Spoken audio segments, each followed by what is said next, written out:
الله الرحمن الرحيم. الحمد لله رب العالمين، والصلاة والسلام على أشرف الأنبياء والمرسلين، حبيبنا وشفيع ذنوبنا أبي القاسم مصطفى محمد وعلى آله الطيبين الطاهرين، واللعنة الدائمة على أعدائهم إلى قيام يوم الدين. قال الله سبحانه وتعالى في كتابه الكريم في سورة الطلاق الآية 1 إلى 2 في قوله بعد أعوذ بالله من الشيطان الرجيم بسم الله الرحمن الرحيم يا أيها النبي إذا طلقتم النساء فطلقوهن لعدتهن وأحصوا العدة واتقوا الله ربكم ولا تخرجن من بيوتهن ولا يخرجن إلا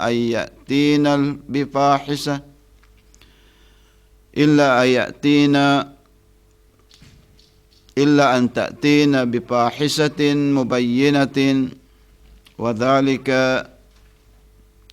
حدود الله وتلك حدود الله ومن يتعد حدود الله فقد ظلم نفسه لا تدري لعل الله يحدث بعد ذلك أمرا. صدق الله العلي العظيم. بالصلاة على محمد وآل محمد. اللهم صل على محمد وآل محمد. اللهم صل على محمد وآل محمد. اللهم صل على محمد وآل محمد.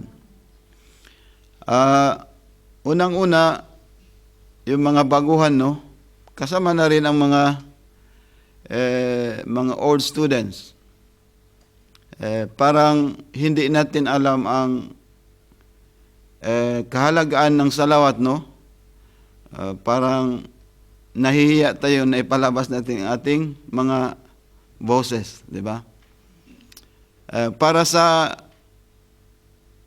kabutihan natin lahat at para sa protection ng lahat ng Muslimin, lalong-lalo na sa Iraq, sa Lubnan, sa Palestine, sa Philippines, at sa lahat ng lugar, pataasin natin ang pagsalawat sa Rasul. Bisalati ala Muhammad wa ala Muhammad. Wa ala Muhammad. Allahumma salli ala Muhammad wa ala Muhammad. Alaikumussalam wa rahmatullah. Ang topic natin ngayon ay tungkol sa at-talaqus sahih fil Islam. At-talaqus sahih fil Islam.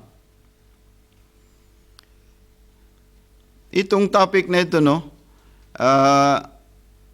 Parang nag-aalinlangan akong i-explain sa inyo dahil hindi lang ako ang yung namumuhi o kaya parang alanganin na ipapalabas itong talak, word talak lang, itong kalima na talak ay parang masagwang tingnan o kaya pakinggan, lalong-lalo na sa mga kababaihan natin, no? Dahil hindi lang ako ang namumuhi, pati ang Allah subhanahu wa ta'ala, pati ang Allah subhanahu wa ta'ala at ang Rasulullah ay kinamumuhian niya ang bagay na ito dahil ito ang ito ang halal, no? Yani, ito ang halal, isang bagay na halal, pero galit din ng Allah subhanahu wa ta'ala. Kinamumuhian din ng Allah subhanahu wa ta'ala. Isang bagay na ginawang halal sa Islam, ibig sabihin ng halal, ano ibig sabihin ng halal? Yani, pwede mong gawin, pwede mong kainin kung pagkain, ika nga, pero, ginawa ng halal, ginawa na sa atin na, okay, nasa sa inyo na ngayon. Pero, sinabi rin ng Allah subhanahu wa ta'ala at sinabi rin ng Rasul na ayaw niya talaga mangyari sa mga kababaihan o kaya yung mga pamilya.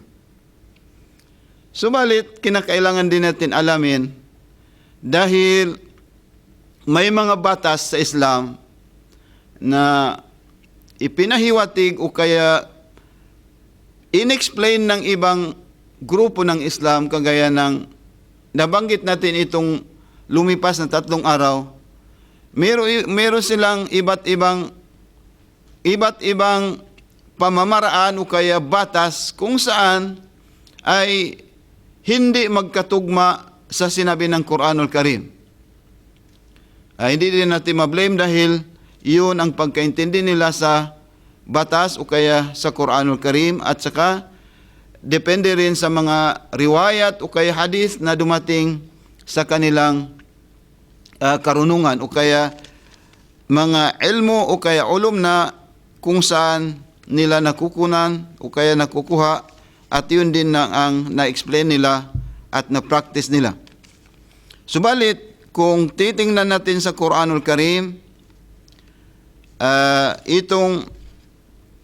itong sinasabi natin na at-talaqus sahih, yung divorce na tugma sa Quran at tinanggap ng Islam ay dapat maliwanagan ng bawat isa sa atin. Alam natin na sabi ng Rasul sallallahu alaihi wa alihi wasallam, sabi ng Rasulullah galing sa Imam Ja'far Sadiq alaihi salam, sabi niya, ma min shay'in ahabbu ila Allah azza wa jalla min baitin ya'muru fil Islam bin nikah. Yani ma min shay'in ahabba ila Allah azza wa jalla min baitin ya'muru fil Islam bin nikah. Yani sabi ng Imam Ja'far Sadiq alayhi salam, sabi niya, walang isang bagay na ginusto ng Allah subhanahu wa ta'ala, na gustong-gusto ng Allah subhanahu wa ta'ala sa Islam, kundi yung isang bahay o kaya isang pamilya, ya'muru ahlahu bin nikah. Yani ang isang bahay na ang pinag-uutos nila sa mga anak nila o kaya sa mga pamilya nila ay ang mag-aasawa sa mababa pa ang kanilang mga edad. Yani at the early stage of their life na hinihikayat ng Rasulullah ang mga kababaihan at sa mga kabataan na kukuha na ng pamilya o kaya magtayo na ng kanilang mga pamilya dahil sa pagkabata na yun doon talaga na nagsisimula ang mga bagay kung saan nagiging pasad ang society o kaya nagiging sumasama o dumarami, lumalaganap ang kasamaan sa society dahil sa kagagawan ng mga kabataan. So, ang Rasulullah ay sinabi niya, ang pinakamamahal ng Allah subhanahu wa ta'ala sa isang bahay o kaya sa isang pamilya, yung inuutusan na nila, ini-encourage na nila ang kanilang pamilya o mga kanilang mga anak na mag-aasawa sa early stage of their life. Yun ang sinabi ng Rasulullah. Subalit, meron ding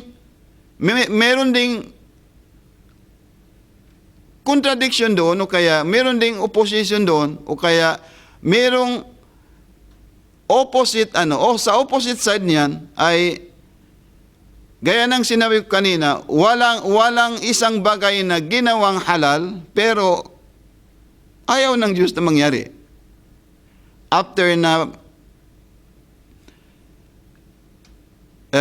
sinabi ng Rasulullah na ang isang bahay na dapat ay ang encouragement ng mga family, ng mga kanilang mga nanay o mga parents, na ang kanilang mga anak ay mag-asawa sa early stage. Pero sa ibang linya naman, ano ang sinabi ng Rasul? Wa ma min shay'in abghadu ila Allah azza wa jalla min baitin yakhribu fil Islam bil firqati aw ya'ni bit talaqi.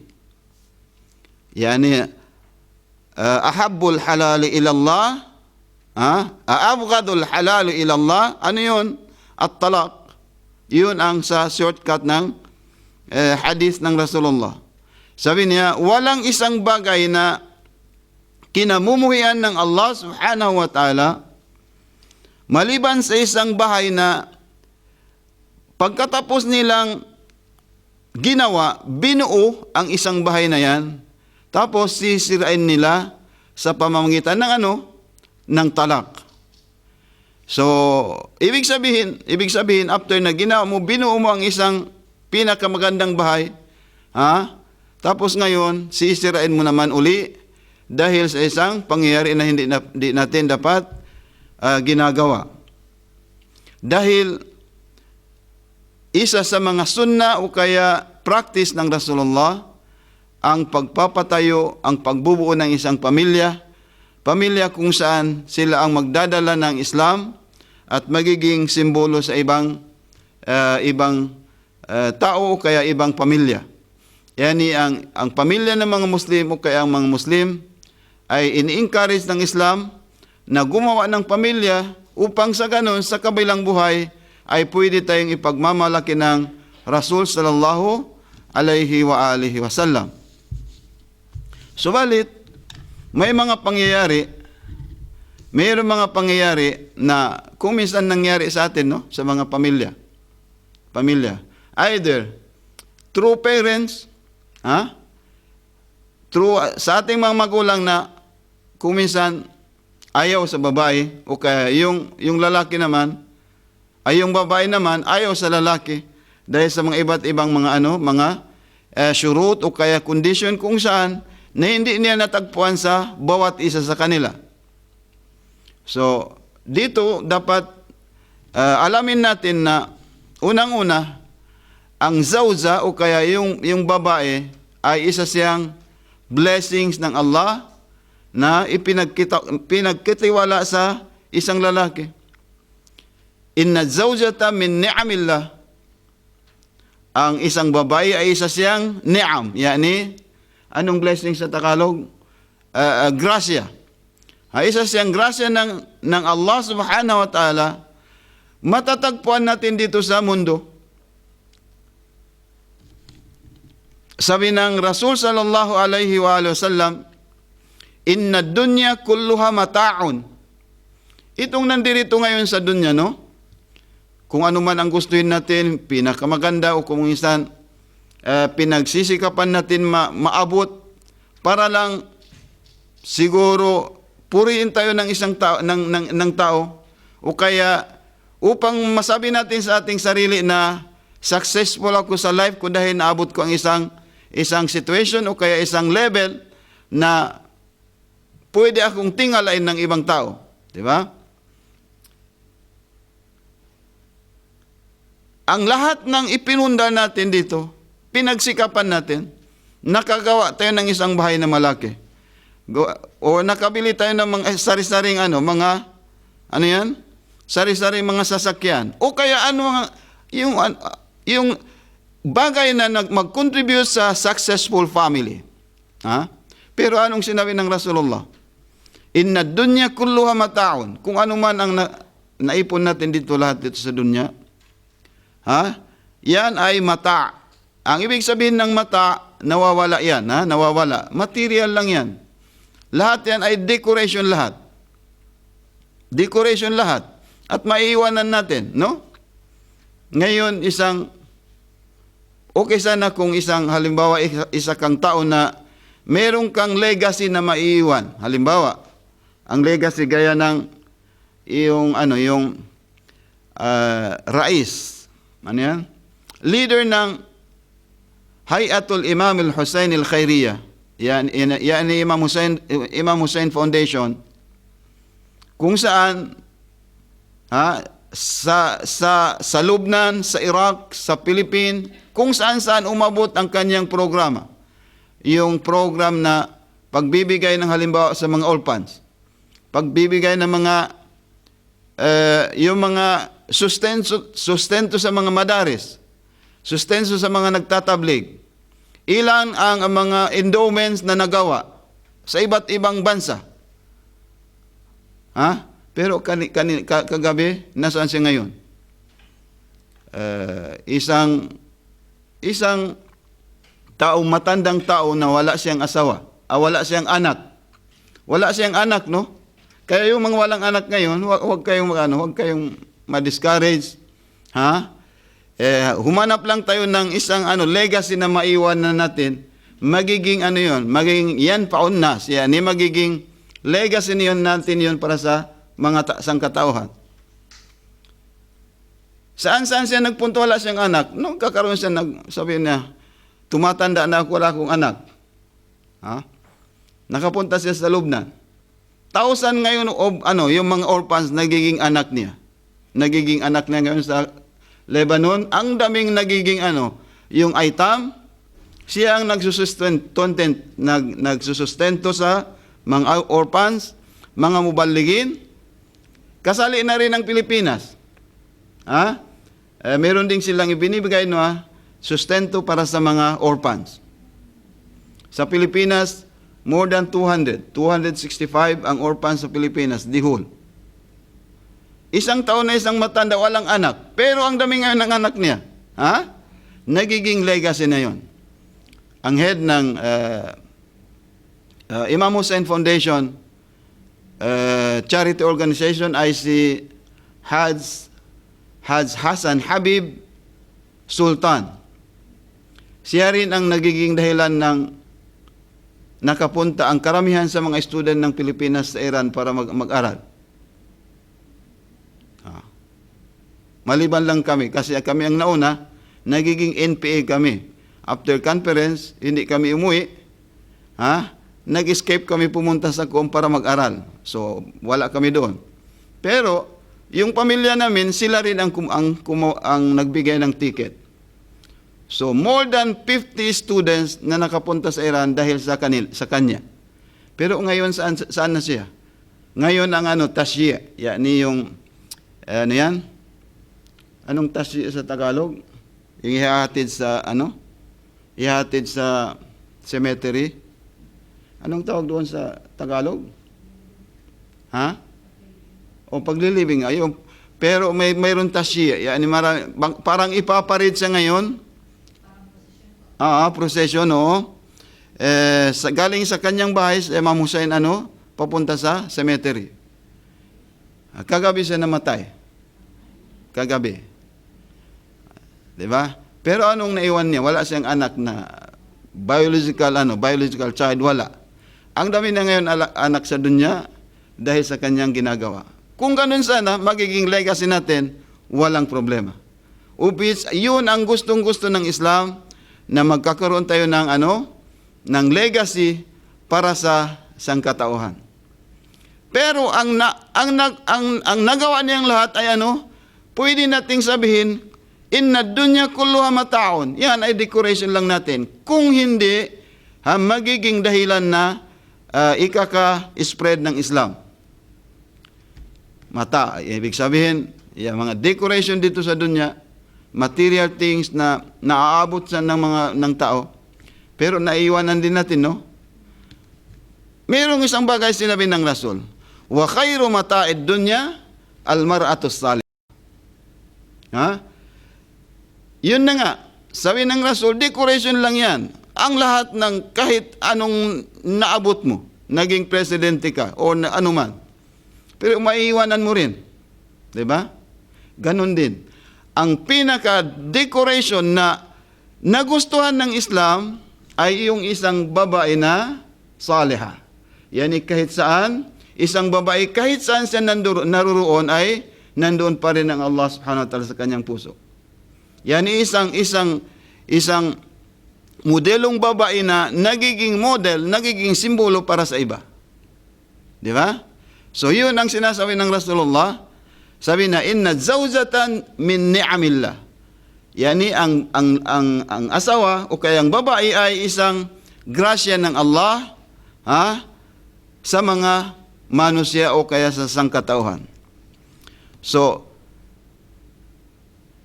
paano mo protektahan itong ni'am, itong ni'ma o kaya yung blessings na yan? Dapat protektahan mo ang kanyang ang karapatan ng babae o kaya ang babae ay dapat minamahal at hindi pinaglalaruan. Hindi ba? Wa ja'ala bainakum mawaddatan wa rahmah. Bakit may tatayo ang pamilya? It's because nagkakaroon kayo ng good relationship at meron kayong meron pagkakaroon ng yung love and mercy between the two. Ngayon kung minsan hindi. Here comes the parents na sabi niya, anong italak, iwan na muna, ihiwalayan mo na yan dahil walang kwenta yan, walang trabaho, halimbawa, walang trabaho. Walang trabaho. Nangyari yan sa isang estudyante ko. Dahil ang inatupag niya ay pag-aaral lang sa Madrasah Ahlul Bait, may asawa, may anak 2. Ayun. Sabi ng nanay, iwanan mo na yan dahil bata ka pa naman. Bata ka pa naman at makakahanap ka pa. La ilaha illallah. You see? So, sabi ng Islam natin, pazawja ni'matun paminal kufri bin ni'am adamul muhafadhatu alaiha. Yung pagsalungat natin sa grasya ng Allah subhanahu wa ta'ala, yung hindi natin protektahan ang kanyang kahalagaan. So, sabi ng Rasul sallallahu alaihi wa alihi wasallam, laysa minna man khabbaba imra'atan ala zawjiha.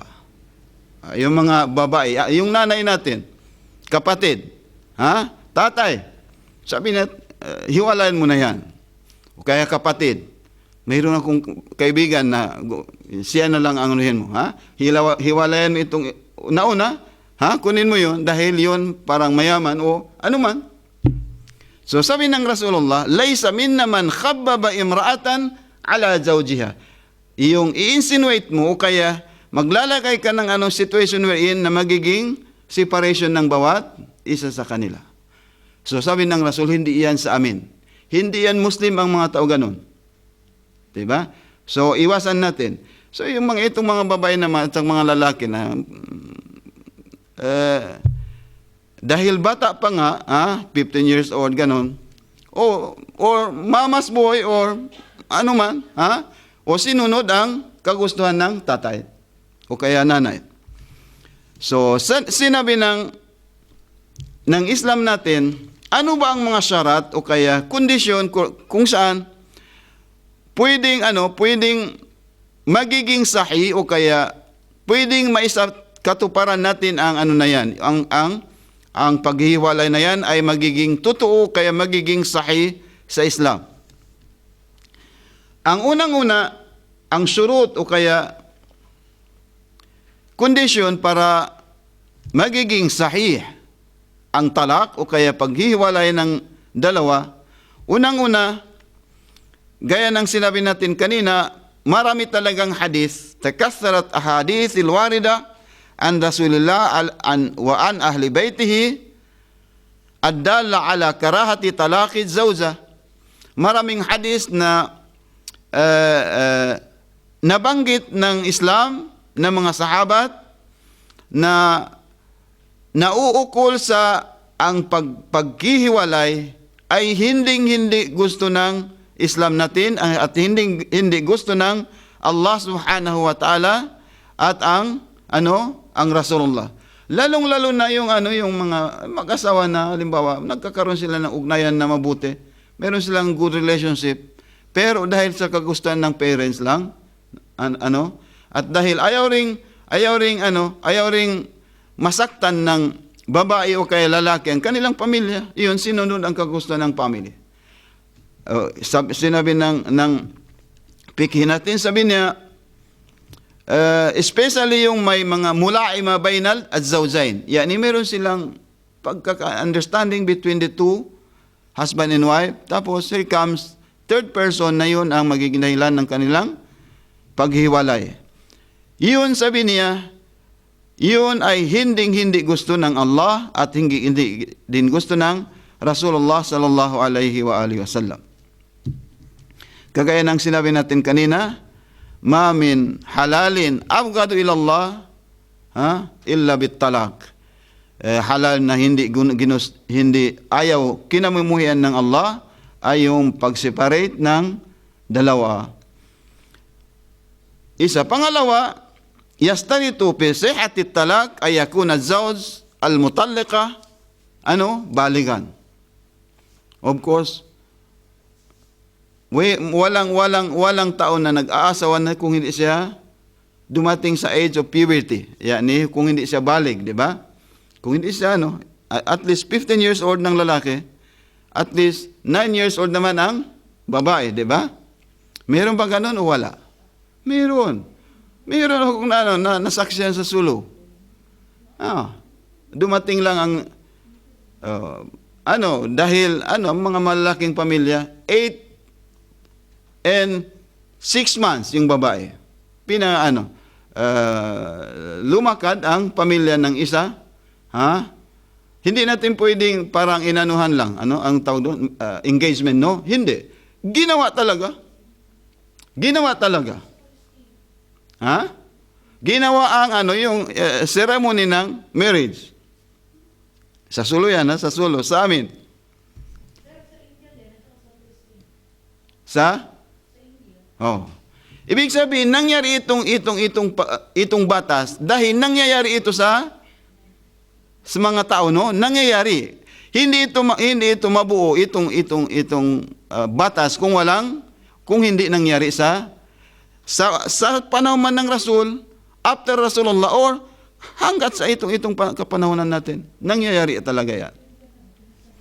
So, unang-una, magiging, halimbawa, nag-asawa ngayon, bukas, nagiging balig yung bata, yung babae.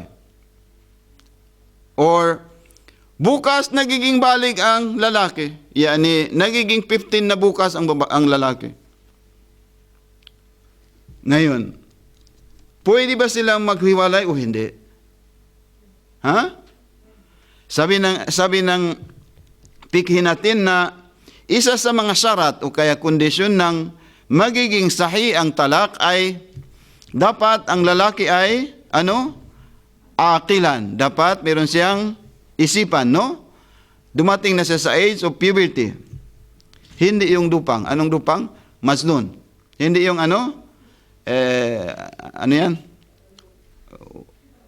Siraulo, no? Siraulo. Hindi yung lalaki siraulo, no? Meron din dito na kung ang lalaki ay nasiraan ng ulo, nasiraan ng bait, anong mangyayari? Mamaya inshallah, malalaman natin.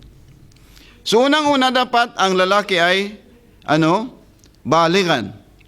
So fala yasuhu talaq illa idha kana sabiyan sagira. Kung bata, halimbawa underage yung bata, hindi talaga mangyayari at hindi magiging sahi ang halimbawa 13 years old ang lalaki. Dahil gusto ng pamilya, ng parents na magkatuluyan siya dahil kasusyo niya sa business. Halimbawa, kasusyo. Yun pala. Ayaw ng lalaki. Dahil bata, 13 years old. O ayaw rin ng babae dahil 8 years old halimbawa. Ayaw, yun. So, para magiging tama ang kanilang paghihiwalay, maghihintay pa sila ng ilang taon. Maghihintay pa sila ng 2 taon o kaya 1 taon para magiging tama yung paghihiwalay nila. So by that time, maybe, siguro, makakapag-isip ang dalawa, sabihin niya, okay, nagandahan din ang isa sa isa. Di natuluyan sila. Yan ang bakit, ano ang hikmah, ano ang philosophy ng Islam, bakit nilagay dapat ang lalaki o kaya babae, dapat siya aqilan. Aqil, mayroon na siyang pag-iisip na mabuti. So, kung nasira ng bait, ibang istorya na yon. So, pwede silang, kung sabi nila, okay, maghiwalay na tayo dahil mayroon akong ibang nagustuhan, at least, dumating sila sa age of puberty.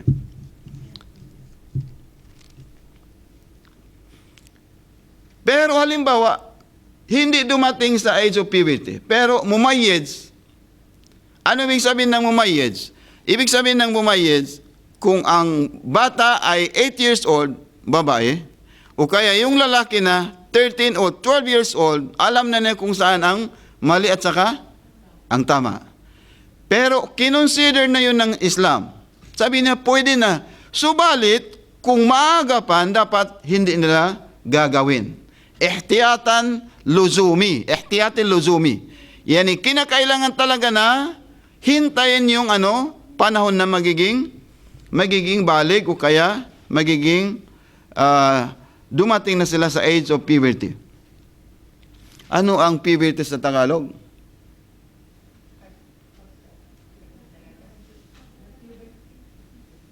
Hindi poverty. Pagbibinata, no? Pagbibinata.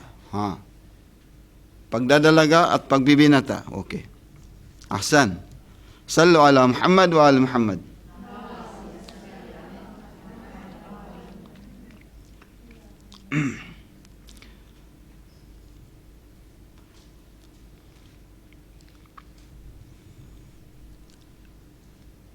Isa pa mga sa surot o kaya condition na dapat masunod para magiging totoo ang talak o kaya ang paghiwalay ay gaya ng sinabi natin ay dapat ang lalaki ay hindi siya masnun, hindi siya siraulo. Merong dalawang klase ang pagkasira ng kanyang bait. Idwarian, yung taong pinanganak siya, hindi siya masnun, no? Meron siyang pag-iisip, matinong pag-iisip. Subalit nang dumating ang kanyang age of puberty, yung pagbibinata o kaya lumaki na siya, nagiging nasiraan siya ng bait. So, ano ang mangyari? Halimbawa, kung nag-asawa siya sa age ng 20 years old. Ngayon, meron mga anak sila, nasiraan ng bait nasiraan ng ulang lalaki. Pwede ba yung pwede ba yung ipaghiwalay natin o hindi? Pwede ba siya mag-appoint ng halimbawa abuhu, tatay ng lalaki, no? Or jadduhu, uncle ng lalaki.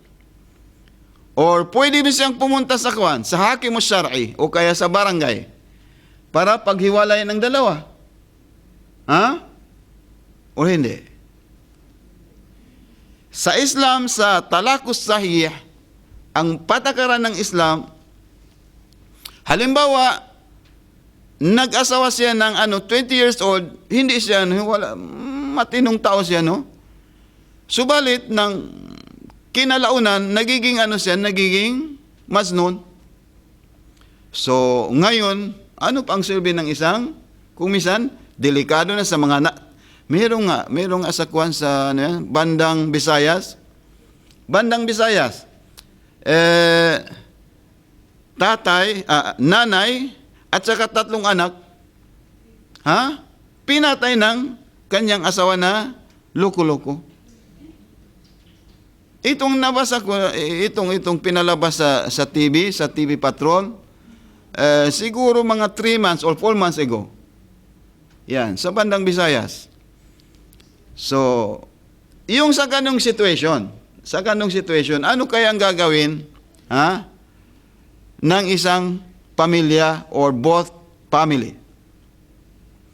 Kung ang situation ng halimbawa sa ganong pangyari, ang pagkasira ng kanyang bait ay dati siyang matino, hihintayin yun na maging ifakatuho. Yani magiging yani magkakaroon siya ng tino uli o kaya titino o kaya maaalis ang kanyang pagkasira ng bait.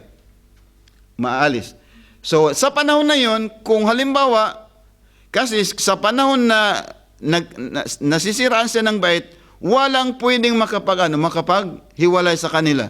Kahit yung parents, yung tatay o kaya uncle ng lalaki, hindi pwede. Kahit barangay, hindi din pwede. Ngayon, halimbawa, bumuti, nagkaroon ng yung lalaki. Ngayon, gusto niya makipaghiwalay. Sa panahon na yun, kung halimbawa, magkakaroon sila ng paghiwalay sa panahon kung saan okay ang kanyang katayuan ng lalaki, pwede silang magiging munafid. Yani, talakuhum munafid. Yani, magiging sahi ang kanilang pagtalak o pag-divorce. Subalit, before doing the divorce, before na gawin ang divorce na yun, mugmaalay, nagiging naman uli ang yung babae o kaya lalaki. Naluko uli ang lalaki, halimbawa. Sa panahon na yun, kahit meron siyang inappoint na attorney man or sino man ang inappoint niya, pinili niya na bale representative ng lalaki, dahil hindi pa nagawa ang divorce,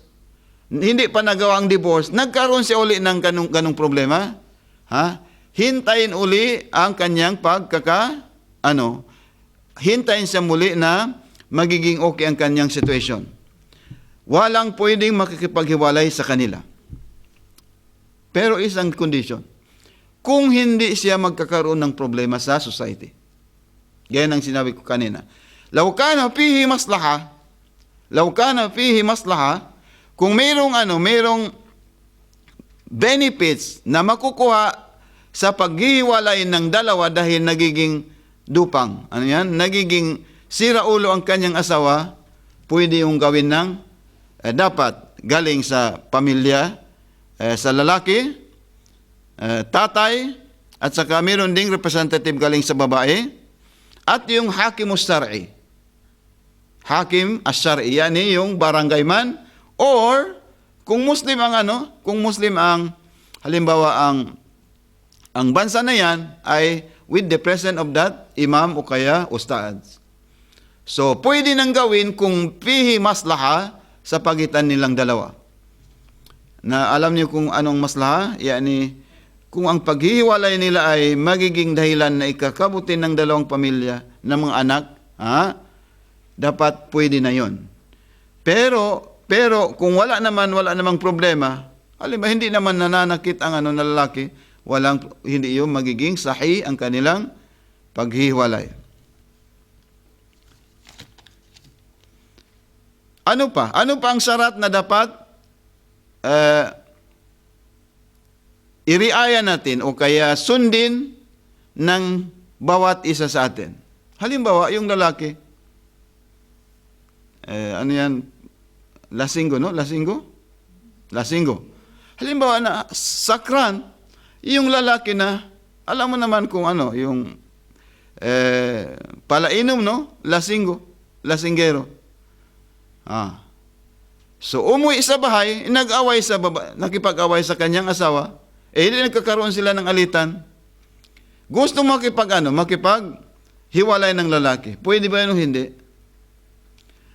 Yung taong lasing, ang hukuman noon, ang batas doon ay pwede siyang bilangin sa mga taong walang isip. Walang isip. At pwede yung sabihin na mugma alay. Anong mugma alay? Yung yung taong nawalan ng nawalan ng malay, no? Nawalan ng malay. Nawalan ng malay o kaya sakran, lasing siya, or mas noon talaga, pare-pareho ang nila yan, ang katayuan ng mga tao na yan. Hindi dapat gawin ang talak o kaya paghiwalay except na magiging matino ang kanilang pag-iisip. Tanong pa. Pwede bang hiwalayin ang isang babae na halimbawa may regla? Marami ang nangyari sa atin.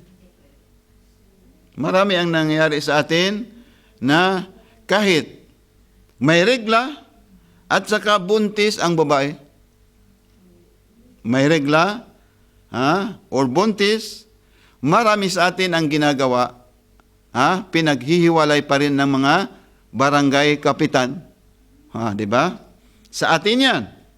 So, ano ngayon ang relationship ng mga tao na yan doon sa mga ulama? Sa Day of Judgment, mananagot ang mga ulama sa ganung mga dahil hindi nila na-spread ang tunay na katuruan ng ganitong pangyayari. Pero ang inaatupag nila yung isang bagay na walang kabuluhan sa society. Halimbawa sinasabi nila na ang mga Shia ay hindi Muslim. Itong mga bagay na walang benefit sa society. Hindi naman nananakit ang mga Shia sa sarili ng bawat isa. Wala. Pero yung katuruan na kung saan magiging dahilan na mawawasak ang lahat, hindi nila pinagtutuunan ng pansin. Ang may regla, o kaya yung buntis ang babae, kailanman ay hindi pwedeng papaghiwalayin. So ano ang batas na nauukol doon? Sinabi nga ng Rasul sallallahu alaihi wa sallam, "Ya ayuhan nabiyyu, idza tallaqtumun nisaa fatalliquhunna li'iddatihinna." Ya kau Rasul o Rasulullah, kung i-divorce mo ang mga babae, Rasulullah mag-divorce sa babae, sa atin yun, itong katuruan sa atin lahat, no? Patallikuhunna li'iddatihinna. Dapat, kung i-divorce mo ang isang babae, dapat tumama sa prescribed period. Merong idda. Merong idda. Unang-una, anong idda na yon? Unang-una, alamin mo kung ano ang asawa mo. Buntis ba o hindi? Kung buntis, nangyari nga sa Marawi.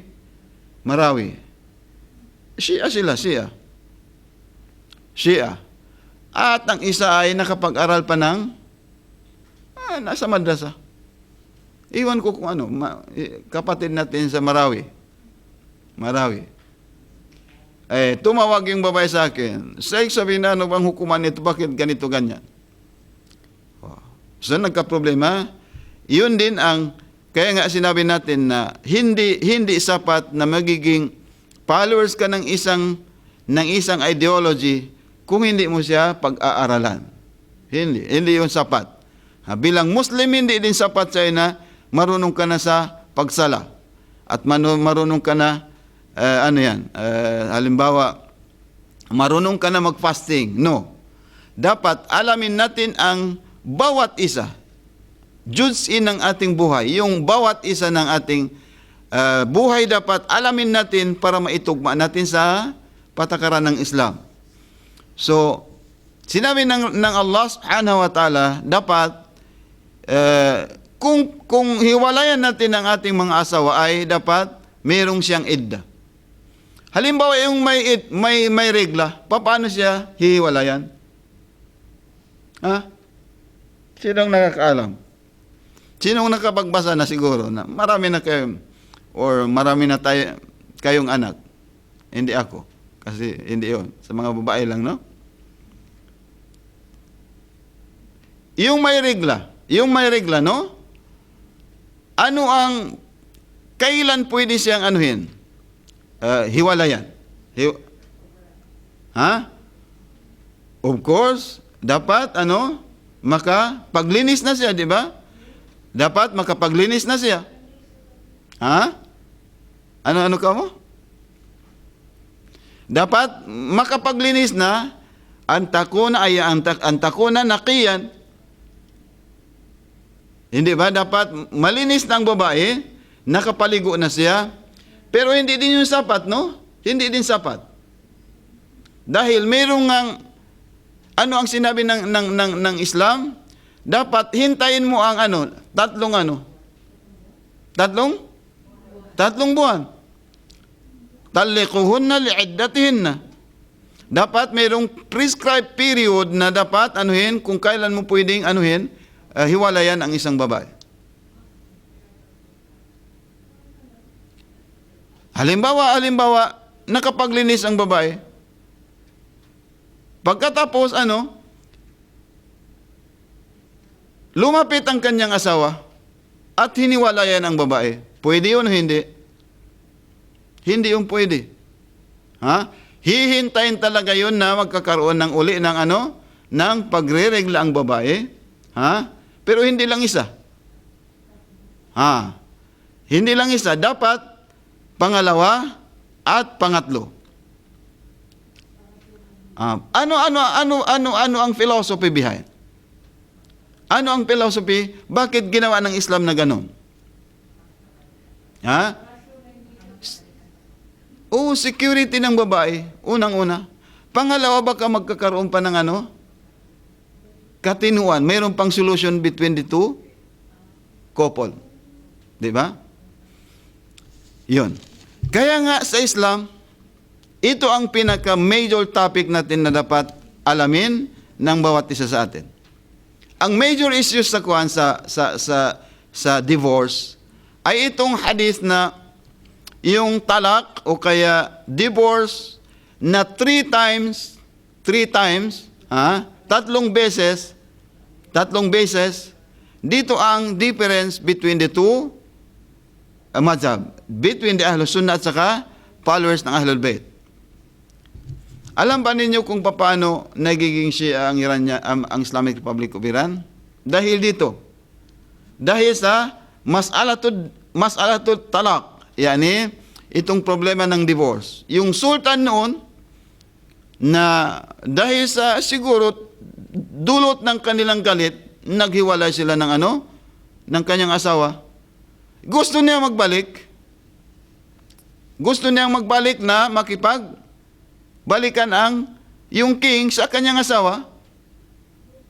Ano ang sinabi ng lahat ng mazahib? Itong apat na mazahib. Sabi niya,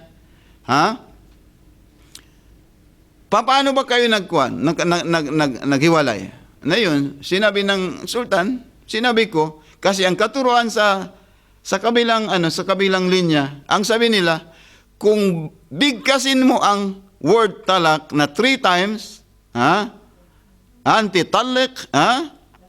antitalik masalan, 3 beses, ano ang mangyari doon? Khalas. Goodbye, bye-bye. Bye-bye ka na. Yun na nga. Kasi ang talak ay karapatan ng lalaki, hindi karapatan ng babae. So, yung sultan na yun, sabi niya, sino kaya? Gustong-gusto niya talaga magbalik sa kanyang asawa. Pinuntahan niya ang 4 na madahib ng Islam. Nagkaisa sila, sabi niya, hindi ka na pwedeng magbalik sa yung asawa, except yung asawa mo na mag-aasawa uli, mag-aasawa ng iba, at pwede mo na siya. I-divorce din ng pangalawang lalaki, at magbalik kayo. O, sino ba naman ang may gusto na ganun? Di ba? So, anong ginawa ng king na yun? Humanap siya ng ibang grupo. May narinig siya na yung madhab ng Ja'fari, yun ang Ithna Ashara, ang Ahlul Bayt. Pinatawag niya kaagad. Sabi ng sultan na yun, saan na yan? Pumasok na yung pumasok na yung alim ng Ja'fari. Yung chinelas na bit-bit niya, yung chinelas niya. Chinelas na ganyan. Nilalagay niya sa kanyang pumunta roon sa kwan. Pumunta roon sa ng king. Sabi ng lahat, sabi niya, tingnan mo itong mga Ja'fari, walang respect. Bakit sabi niya nilagay dito? Sabi niya, baka mawala. Yun, lahat yun ay, sabi niya. So, in short, sabi niya, bakit mo ginawa yun? Sabi niya, ano bang problema, Sultan? Sabi niya, yung asawa ko. Meron bang solution na pwede ko siyang balikan? Sabi ng Ja'fari, sabi niya, paano ba ang paghiwala niya? Sabi niya, ginawa kong, binigkas ko ang 3 beses na, anti-talik. 3 beses na yon. Sabi niya, sabi ng Rasulullah, yu'tabaru, madlisan, wahida. Ang 3 beses, kahit 1 million beses, kahit 1 million beses, sabi niya na, bigkasin mo sa panahon na yan, sa oras na yan, ay bibilangin din isang majlis, isang talak. So, ang kinakailangan sa talak, dapat 3 beses na, bigkasin. Pero yung 3 beses, hindi yung sa isang situation lang, sa isang oras. No. Ngayon, halimbawa, magkakaroon ng talak o divorce. Okay, isa yun. Bibigyan na naman ng panahon ang dalawang pamilya, baka magkakaroon ng solution. Hanggat pangalawa, baka magkakaroon ng amsikuhun na bil ma'ruf. Halimbawa, magkalinawan silang dalawa, magsibalikan, pwede ba o hindi? Pwede. Huwag lang pangatlong majlis o kaya different occasions na kung saan nagiging 3 beses na sila nag-upo, with the presence ng hakaman min ahlihi wa hakaman min ahliha. Mayroong representative ang kanyang family sa lalaki at saka sa babae. Pero with the condition na mayroong siyang witness. Sino ang witness na yon? Dhawi adlin. Yung dalawang adil, yung dalawang tao na adil, ibig sabihin ng adil just person, dalawa, na magiging suhud, magiging witness ng kanilang paghihiwalay. Bakit kailangan dalawang adil? Sino Bakit kinakailangan mayroong suhud, witness sa dalawang panig? Ano ang dahilan? Dahil, bakit yung dapat adil, hindi yung isang beses lang nagsasala?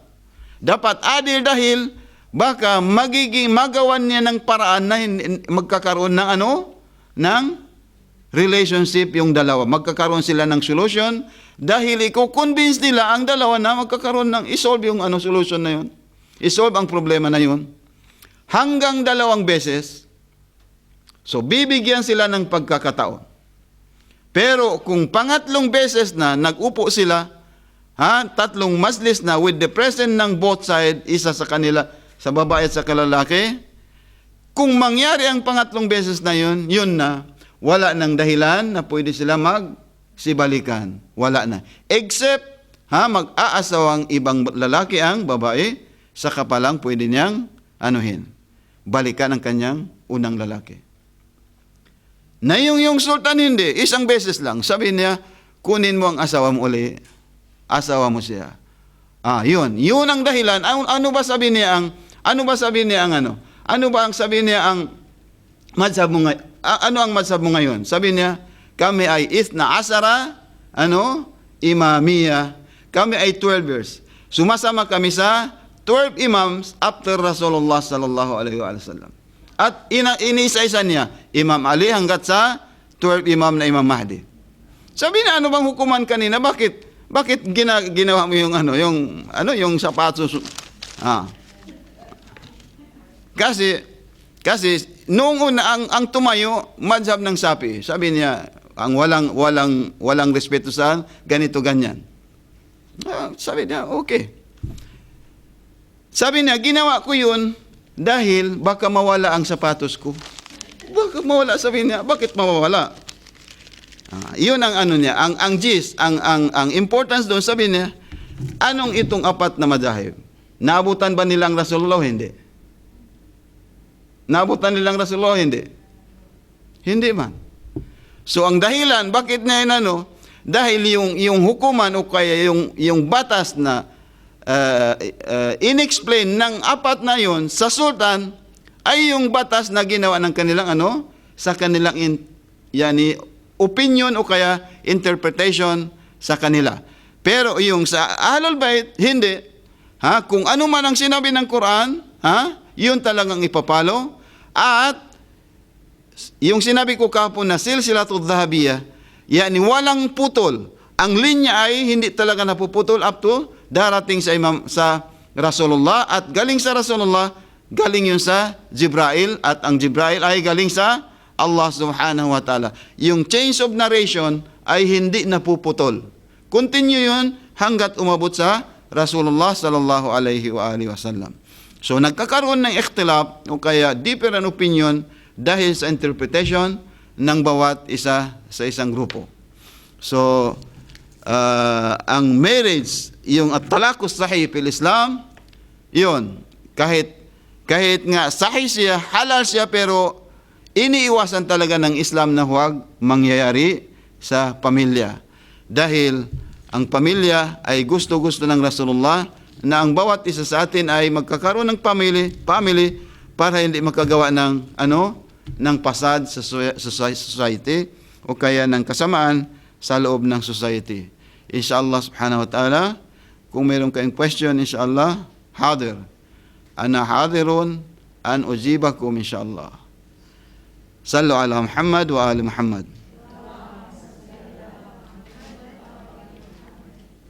Allahumma salli ala Muhammad.